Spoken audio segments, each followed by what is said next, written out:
Welcome to Tech Bytes and News, your daily roundup of articles featured in Hacker News. Today, we're diving deep into the fascinating world of Linux security, specifically a presentation titled, What Every Hacker Should Know About TLB Invalidation. It's a real page-turner, I tell ya.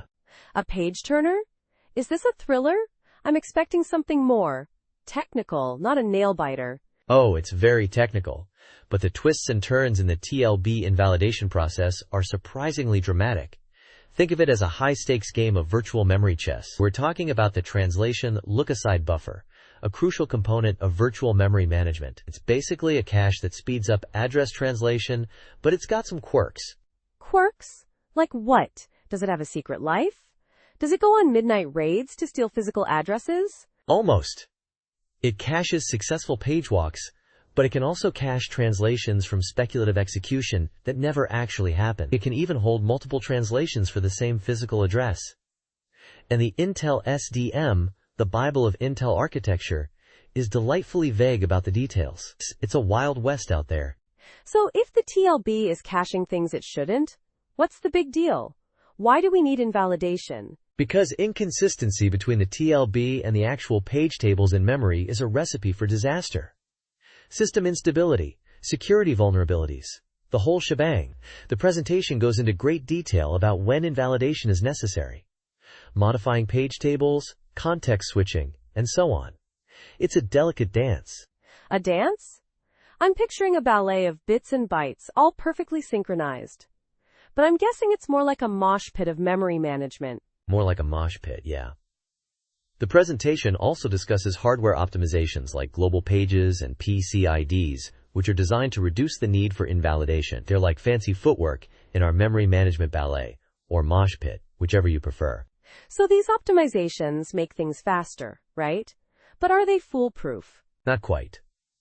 The presentation details a fascinating case study involving the PAX/GR Security Private KSTACKS feature. This feature enhances kernel security by making kernel stacks private to each task. A seemingly simple improvement, but it led to some very strange behavior on newer Intel CPUs. Strange how? Did the stack start doing the tango? No tango, but there were inexplicable page faults and even rare kernel stack corruptions. It turned out to be a subtle interaction with the CPU's paging structure caches. Those caches for higher-level page table entries. The caches were holding onto stale entries, leading to the problems. So the optimization itself caused a problem? That's a bit ironic, isn't it? Sounds like a case of unintended consequences. Exactly. It highlights the complexities of modern CPU architectures and the challenges of maintaining coherency between hardware caches and software-managed memory. They even found a bug in the INVLPG instruction on some Intel CPUs, which further complicated matters. Wow, so even the instruction meant to fix the problem was broken? This is getting wild. It's a wild ride, my friend. The presentation concludes by emphasizing the complexity of maintaining coherency, the ambiguity of documentation, and the fact that sometimes what seems like a CPU bug is actually just a very obscure corner case. It's a reminder that even in the seemingly well-defined world of computer architecture, there are still plenty of surprises lurking. So the moral of the story is, don't trust the TLB, always invalidate? Well, not always invalidate, that would kill performance. But understand the complexities, be aware of the potential pitfalls, and always be prepared for the unexpected. And maybe, just maybe, invest in a really good debugger.